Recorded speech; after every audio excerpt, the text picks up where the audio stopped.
Oh my god, I can't get out of here. I'm gonna die in Derby's car park. Oh, here we are. There's the exit.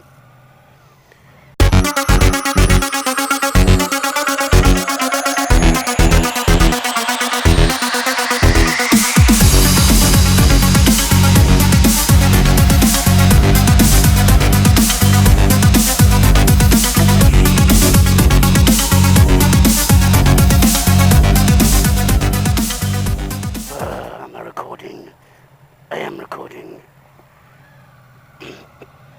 Oh. Ah. God, that was crap. Right, guys. Good morning, good day, good afternoon, good evening, wherever you are in the country. For me, it's still morning. Okay, so one thing I wanted to do on my channel was bring an awareness to hidden disabilities and hidden illnesses. So an invisible disability or hidden disability is basically defined as a disability that is not outwardly seen, so people don't actually see it. So for example, somebody with Crohn's or IBS, they've got a disability, but when you look at them, you wouldn't know that. They look normal. The reason why I want to talk about this is because I myself have hidden disabilities. Not that you'd actually know we're looking at me. So 96% of people living with a chronic medical condition actually have an illness that is invisible. And as it's September, I want to start with Sickle Cell Awareness Month because I want to talk to you about a friend of mine and his wife, Addy and Julie. And I want to tell you about their story. I'm also going to link into this the GoFundMe page and Julie's blog. The reason for this is Adewale's got sickle cell and he's very ill with it at the moment. Now, for those of you who don't know, sickle cell disease is a group of inherited red blood cell disorders. It's easy for me to say that, it's bloody hell, my mouth. Healthy red blood cells are usually kind of donut-shaped, round, okay?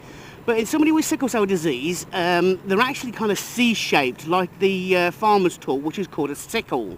So I'll put all this in the description below so you can understand what I'm talking about, okay? Now, with the sickle cell, they actually die earlier than normal red blood cells because of this deformity. And it causes a constant shortage of red blood cells. Oh, hello. I've got somebody with me.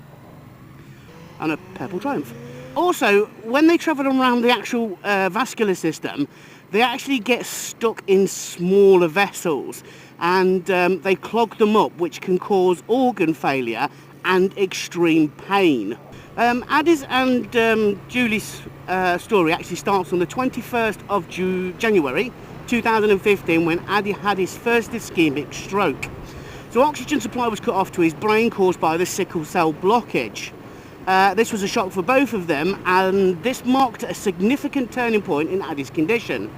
Now, with sheer grit and determination, he worked through physio with some very wonderful physiotherapists, regained his ability to talk and recovered movement in his right hand. And at home, they found creative ways to help out his recovery, retraining his hand to be able to swipe a tablet, fasten buttons, pinch clothes pegs together and play jack straws, which he does beat Julie with some great satisfaction and glee. Now, being discharged from the stroke unit was an absolute milestone for them and a complete testament to Addy's focus on his rehabilitation. Now, haematology began to address his sickle cell condition and came up with an intensive regime to do this, which involved drug therapy, blood exchange and blood transfusions. And the goal was basically to reduce the chance of another stroke happening again. So his first exchange, he was booked in for 5 units. Okay, so less than 2 units in, and he was in serious distress.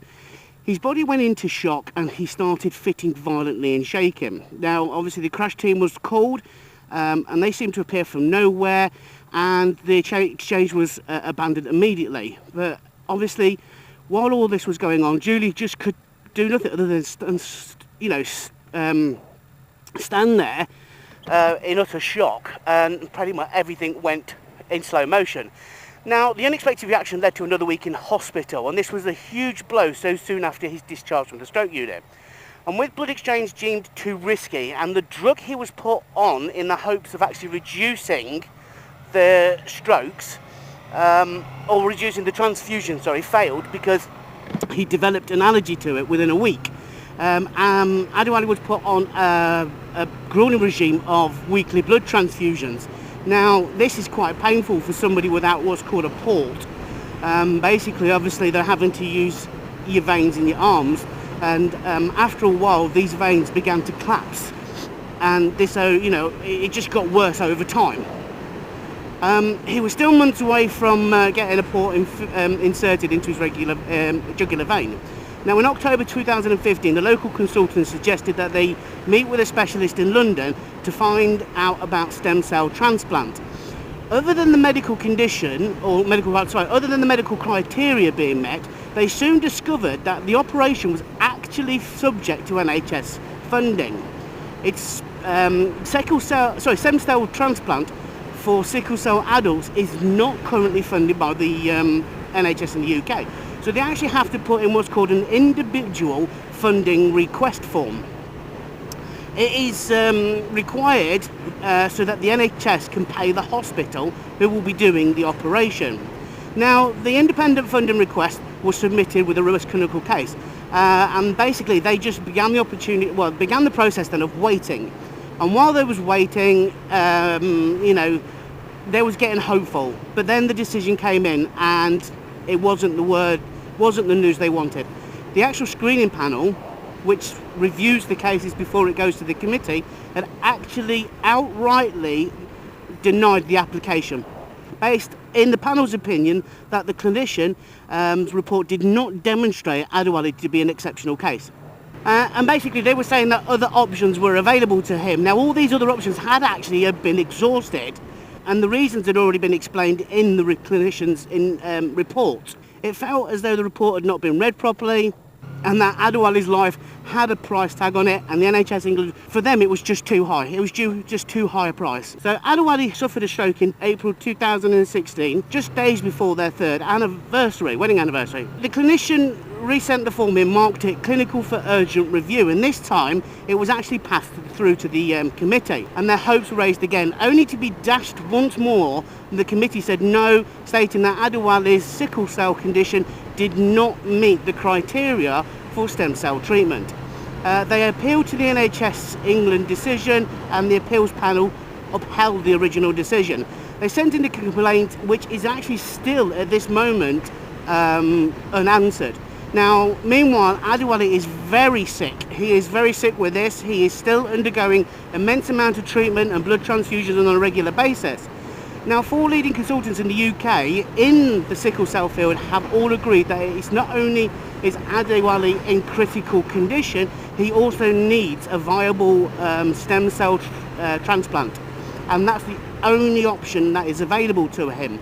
Now, because NHS England are refusing to pay for this treatment, they've got to pursue it through a private means. Now, that's not cheap. That is a very expensive procedure to get done, and it's either done in the UK, in London, or in America. So the whole purpose of this video, and the whole purpose of me supporting Sickle Cell Awareness Month this year, is because I want to raise awareness of the condition. I want to raise awareness of the fact is that people do suffer quite drastically with this disease, and there's very little help out there for them, especially outside of the M25, and especially over a certain age. And if the condition really deteriorates, then they've not got a lot of options.